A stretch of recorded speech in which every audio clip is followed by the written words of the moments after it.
नमस्कार शेतकरी बांधवांनो, माझं नाव विजय मदने. मी भाजीपाला गुणवत्ता केंद्र या ठिकाणी भाजीपाला नर्सरीमध्ये कामकाज बघत आहे.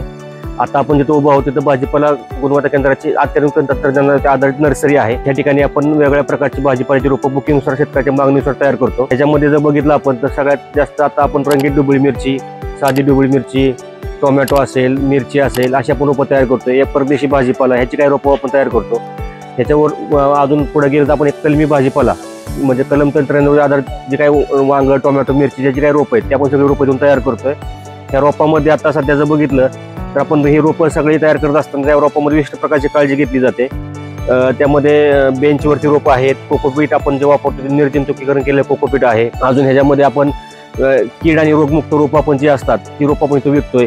शेतकऱ्याला हेल्दी रोप आपण इथून ह्या नर्सरीच्या माध्यमातून देत असतो. जेणेकरून शेतकऱ्याला जेवढी आपण हेल्दी रोपं इथून देऊ तेवढी शेतकऱ्याचा आर्थिक त्याचा फायदा जास्त होईल. रोपं त्याच्याकडे चांगली येतील, चांगल्या गुणवत्तेची त्याच्याकडे रोपं तयार होतील, तर शेतकऱ्याच्यातून उत्पादन खर्च कमी होईल, उत्पादन वाढेल ह्या रोपामुळं. त्यामुळं आपण जर भाजीपाला गुणवत्ता केंद्रामधून जर रोपं घेतली तर नक्की शेतकऱ्याच्या मधून फायदा होऊ शकतो. धन्यवाद.